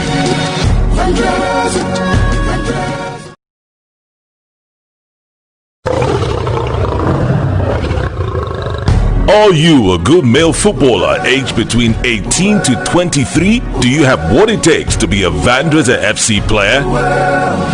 If yes, then sign up for the Vendressa FC 2020 player screening. To register, visit soccerschools.vendressafc.com and click on trial application and fill all specified details on the registration form. Registration opens Thursday, October 29, 2020 and ends on Sunday, November 1, 2020. Successful applicant will be notified by Tuesday, November 3, 2020. Terms and conditions apply. See Vendressa.fc on Instagram, VendressaFC _ on Twitter, and Vendressa Football Club on Facebook for more details. Many thanks for staying tuned wherever you're watching us from. We're glad to know that you're there. I've had a very educative time right here. And from the messages that we're getting, it looks like many people have as well. We told you to tell a friend to make sure to join us. We need to check up on our mental state, and that is why Vendressa FC is doing this. This is still Vendressa FC TV, and I'm George Essien. Coach Dennis has been our keynote speaker, speaking a lot about mental health awareness. Coach, just before we take messages, before we wrap up, let's just, get maybe the summary and the conclusion of your, paper today. All right. So we've been talking about how you can be mentally healthy. That's right. And we talked about what mental health is. That mental health is beyond just mental illness. Mental health has to do with your state of wellness, how you think, how you feel, and how you behave. Right? When you begin when you're functioning, or when you stop functioning normally in the way you think, behave, and feel, then you need to get help. You need to take care of your mental health. We also talked about stress. We talked about anxiety. We talked about depression. Okay, so and we talked about how you can, the things you can do to maintain. For the first thing we mentioned on how you can manage and maintain your mental health is that you need to learn how to interpret life correctly. You need to know how to learn how to interpret things in a positive life. Nothing in life has meaning except the meaning you give to it. So you either giving what is happening to you a disempowering meaning or a empowering meaning. So take, for example, someone can see all that is happening in Nigeria and looking for a problem. This is an opportunity for me to solve a problem. All right? See, the blessings and opportunities you are praying for will not come as blessings most times. They will come as problems. Problems. Wow. So if everything that happened to you, you are interpreting as problem, you know that the problem is not the problem. The problem is how you see the problem. A story of a guy that came from, he was a Nigerian boy. He lived in the US for a long time. He lived almost like, so he came to Nigeria. And from the airport to his hotel, he was just shouting, see money, see money, see money. You know what he was saying? The problems he was saying that he was calling money. Because money answers to problem solving. So how you interpret life is very important. Whatever is happening to you, there are opportunities in that thing that is happening to you. I'm going to look at it. Many of the innovation, they say necessity is the mother of invention. Many of the innovations and the solutions we enjoy today are born from a place of problem. So what is happening to you, many a times there are opportunities locked in it. Okay. And so you need to start asking yourself the right questions. So take, for example, if something is happening to you, you're asking yourself questions like, why is this happening to me? Am I the only one? Those are disempowering questions. You need to change that question to, okay, what can I learn from this? What is this teaching me? Before you do, you begin to unlock. And you will find that by the time you start asking yourself the right questions, you begin to see the things you need to see. All right, so let me close by this. I want to close by showing us something. Now, let's see my slide. There are 8 basic emotions. 8 basic emotions. We have anger, anticipation, joy, trust, fear, surprise, sadness, disgust. All these emotions have their purposes. Like I said earlier, anger helps you to fight problem. Anticipation helps you to look forward. Sadness helps you to connect with your loved ones. When you lose something, you feel sad. So it helps you. Fear protects you from danger. Now, if you look at these things, they all have their purpose. So anytime you are feeling a certain way, ask yourself, what emotions am I feeling right now? And why am I feeling that way? It's called self-awareness, right? But this is not where I'm going. If you look at these things, you will find out that there is no love here. That's true. Love is not a basic emotion. Love is not even an emotion at all. What is love? That's where I'm going to. So love is not an emotion. Love is your very existence. Love is who you are. I want to close by this. Love is who you are. And this is what I mean. When you understand that love is not a feeling, because see, you can love somebody. Okay, take for example, a mother loves the child. In the morning, that boy can make you happy, and in the night, that boy can make you sad. But you still love the boy. You love your wife, or your wife loves you. Maybe in the morning, you bought her a gift. In the night, you do something that breaks her heart. She's going to be sad with you. But love, she still loves you. So you see, love can come with frustration, can come with anger. You can be angry with somebody because you love the person. In the sense that because if not because you love the person, you will probably not care. You'll be indifferent. Right? So love is not an emotion. What is love? Love is in just two words. Love is accepting regardless. When you say you love yourself, it means that you are accepting yourself regardless of what has happened or what has not happened. When you say you love is accepting yourself regardless. Accepting yourself regardless of what you have or what you don't have. Accepting yourself regardless of the mistakes you made or you have not made. Accepting yourself regardless is love. When you don't accept yourself regardless is when you enter into a... That's why I tell people the opposite of love is not hatred. In neuropsychology and in energy dynamics, we said in English, if you're writing an exam, write hatred. Right? It's a jam bites, right? Hatred. But we are saying in real life, the opposite of love is not fear. It's not hatred. The opposite of love is fear. Fear. When you refuse to accept yourself, when things happen to you, you enter into a zone where we call the fear zone. And that's why we say fear is the mother of every negative emotion. And that's why we say God is love. God is love. You know why God is love? One of why God is love. No matter what happens, God is still God. He accepts himself regardless. Accepting yourself regardless. That's why the Bible says there is no fear in love. Perfect love casted out what? Fear. The opposite of love is fear. Accept yourself regardless. Regardless of what happens. So what I tell people, when people come for therapy, one of the things we make sure I will bounce back, whatever. Sometimes you will slide into fear zone. But immediately you get aware that, oh, you are getting afraid. You're getting... See, fear, hatred is a result of fear plus disgust. Fear plus disgust. Disgust is a feeling. Fear. Anger. You are angry. You have anger. It's because of fear. Right? So you are afraid. You can't be angry because you just are angry. Like what I mean, when you are what? You are. So take for example, people you get angry when maybe fear of being taken for granted. Fear of being you have this fear of being so what comes to be different things. So fear is the mother of every negative emotion. Fear is the mother of frustration, of depression. Right? Because of time, I don't want to go deeper because we start analyzing things. So let's answer questions. Right. Let's answer questions. So once we hear your questions. Okay. I hope this was good. This explanation was okay. Hope we got. I want to get feedback. That's right. Yes. That's right. So, wow.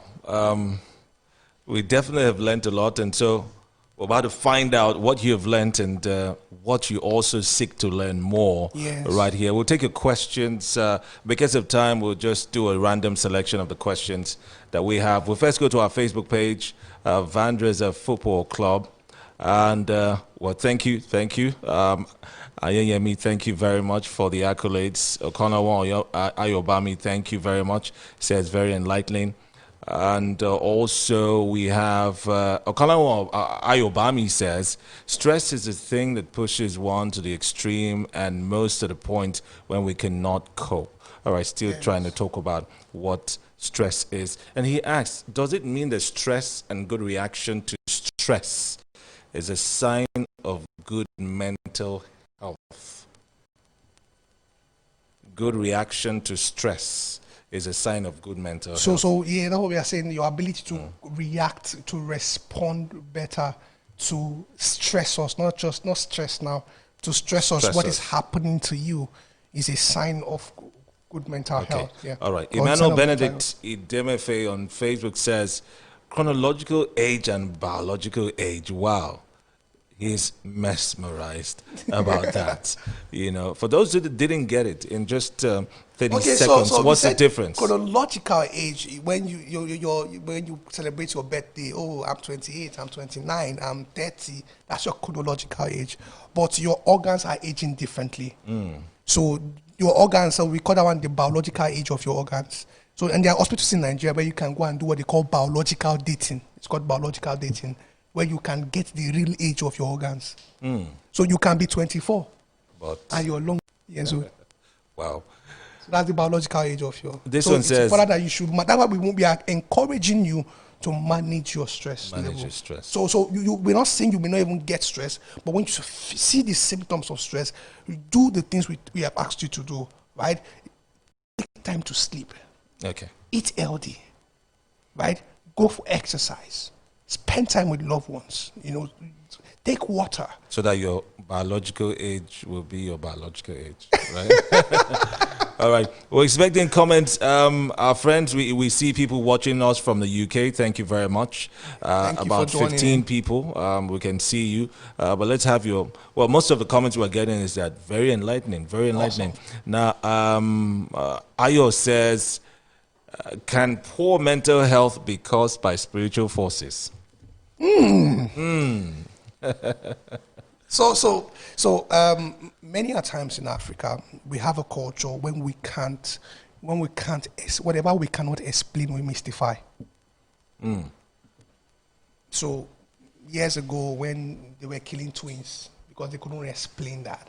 So whatever you cannot explain, you mystify. So this is what we say before you begin to give wrong interpretation to what is happening to you. Get knowledge.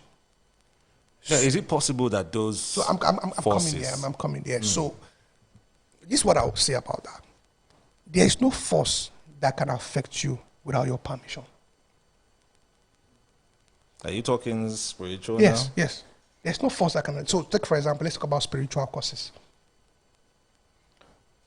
A cause needs your behavioral cooperation to fight expression. Behavioral cooperation. To find expression. It needs your behavioral cooperation and your thinking cooperation, your mind, to find expression. And this is what I mean. I'm a psychotherapist, so I deal with a lot of issues every time. People come with me and like, okay, one popular one that I give. I can't talk about people's problem, but there's one I can talk about. It's the family. The family, they had this generational cause, like they say, or generational pattern, and all of them, or almost all of them, have high blood pressure, hypertension, stroke. And many of them they all die of stroke many times. Either hypertension or stroke in that family line. Then, and that thing trend, that generation that came for therapy some years ago, is that all of them have broken homes. So at that time, there are 4 girls. All the girls they married and they are back to their family house. Family house. And they call it generational cause. Generational cause. When they came, it was very easy. So actually, the medical doctor treating her referred her to me to come. And when she came, because they've treated her, she still comes back with the same issue. So like the problem is What not issue? The high blood pressure, Okay. hypertension. So and the problem when she came, so because I work with a lot of hospitals, so when they find out people when they keep treating somebody with a particular issue, they treat you and you come back. They know that the problem is not really physical; it's more than physical. Many times it's emotional and it's behavioral. So You didn't mention spiritual. I don't because no, I don't disagree or argue with the fact that there are spiritual forces. What I can focus on, and that's what I challenge people to do, stop focusing on what you cannot control. Focus on what you can control. So if you ask me that question, I want to talk about what you can control. We know physical force, but you're saying that they cannot affect you if you don't allow them. How do you allow them? It's you from your thinking pattern and your behavioral pattern. Which was what you're focused And that's on. what I'm talking about now. So when we add the question, we found out that in that family, they had a behavioral pattern. Not a behavioral pattern. All of them, almost all of them, the one I met and the one I told them about, all of them, they get angry easily. And they get angry over the slightest thing. The slightest thing. You don't know. And if they get angry, they get very violent. So how won't you have high blood pressure? Okay. So by the time we're like, okay, the reason why this causes this, so this is what I'm saying. For every result, for every outcome in your life, there's a behavior driving it. To change that outcome, you must change the behavior. Change the behavior. You can't be flogging results when you have not changed the behavior. And the behavioral change is what we've been talking about here. Yeah, so behavioral change is, so if they cost you, they place a cost on you, may say, it costs you that, what's popular cost, maybe you're going to be poor. But you don't, behaviorally, you have the skills needed that can get you a job. You are hardworking, you work well. The only way that cost can find expression when you start imbibing a particular behavior that will make that cost find expression. Okay. Ayo, I hope that answers your question. And also, is being shy a form of depression? No. Being shy is not a form of depression.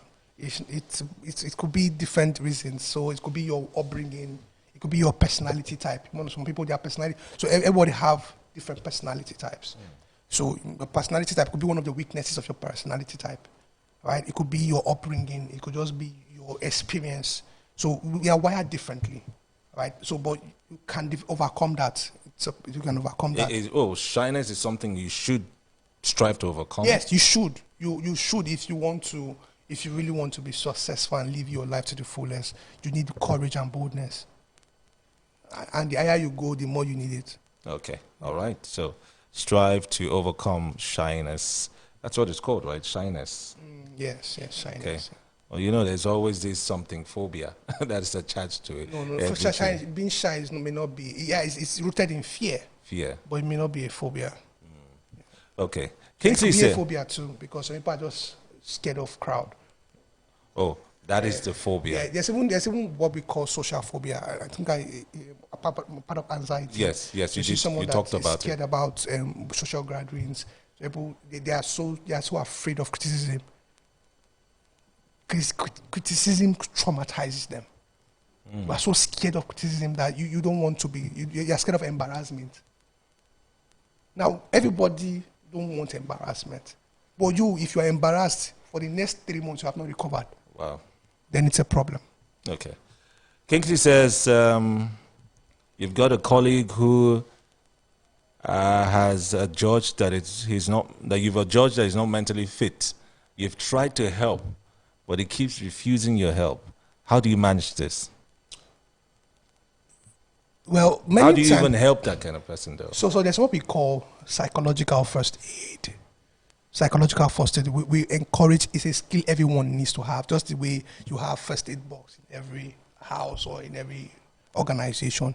The same way we need psychology, people need to be equipped on what to do when you can't help the person per se, but you can do something to aid the person until the person sees a professional. Okay. So, and for you to be able to help the person, the first thing is the person needs to trust you. You don't just open up to anybody.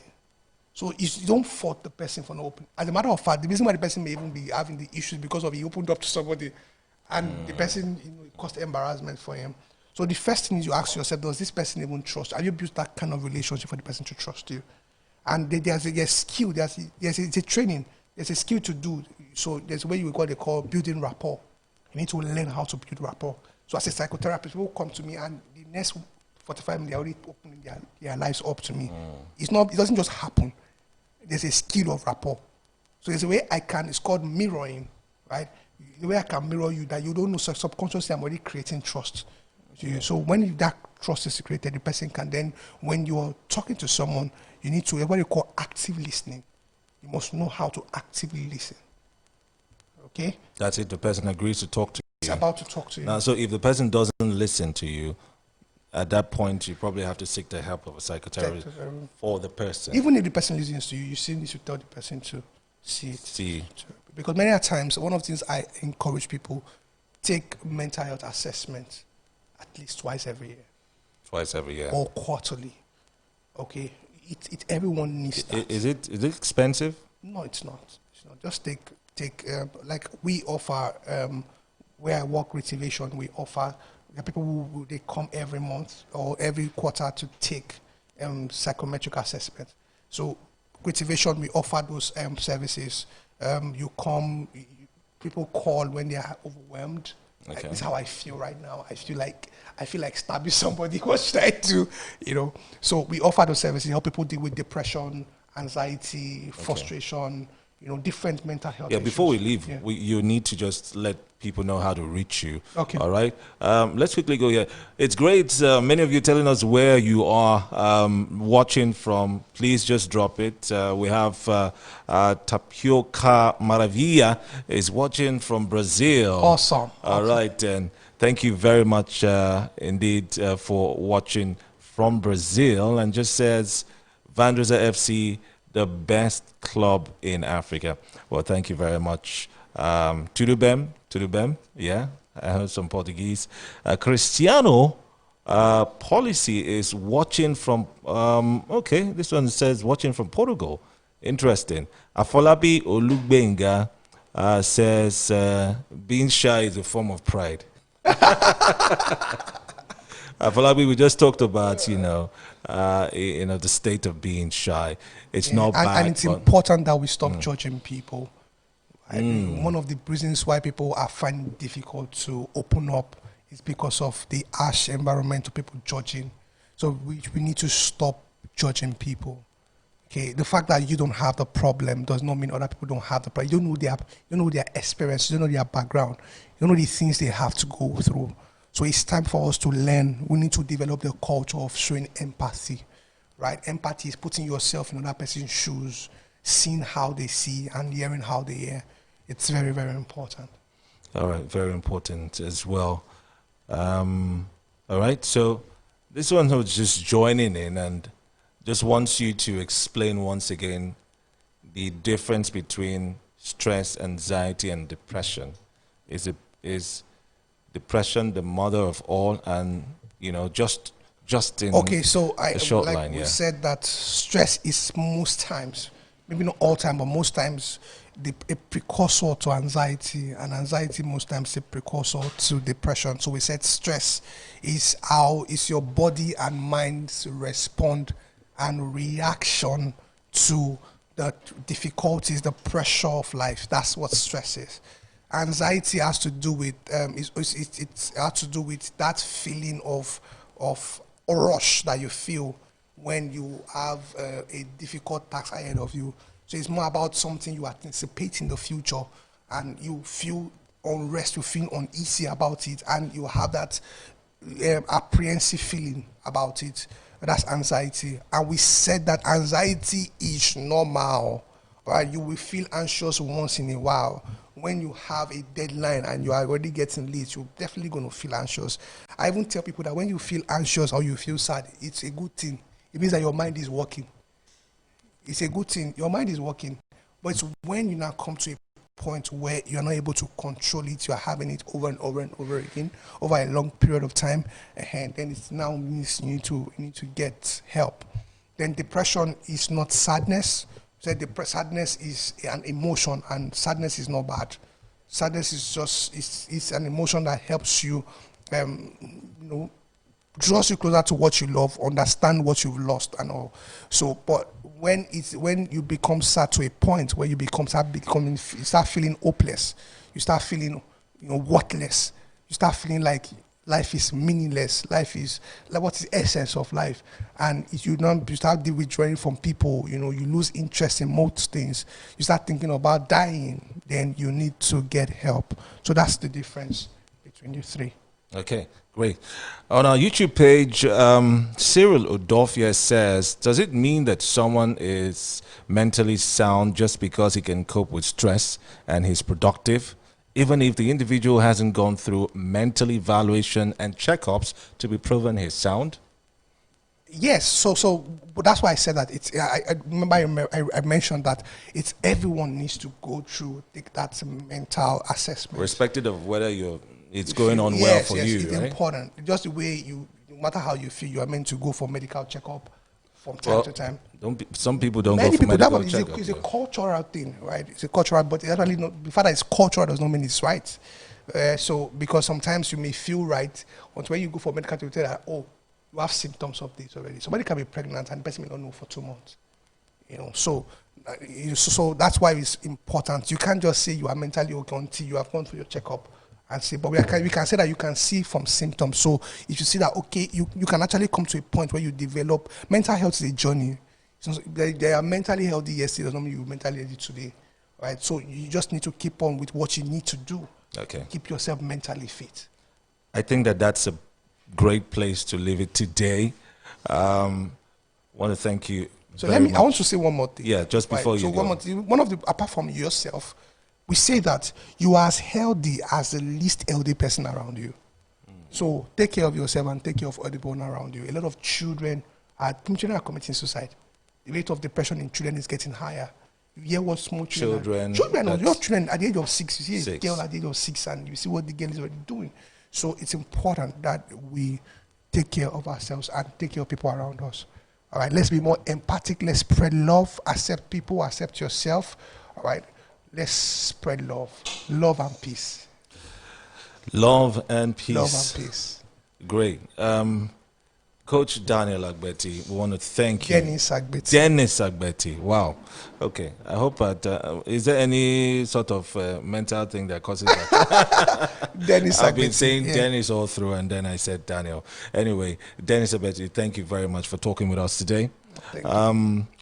The football season is we're looking forward to it kicking off, and so it was very pertinent that we talk to people. And like you have said already, if you're not mentally stable, how can we have a vibrant society? How can we, function properly? All right. I've learned a lot of things today, and it applies to everyone. You even told us that you also have your own psychotherapist, yes, and you check up on yourself, a lot of times. So nobody is above being, evaluated from time to time. Thank you very much once again. Thank you.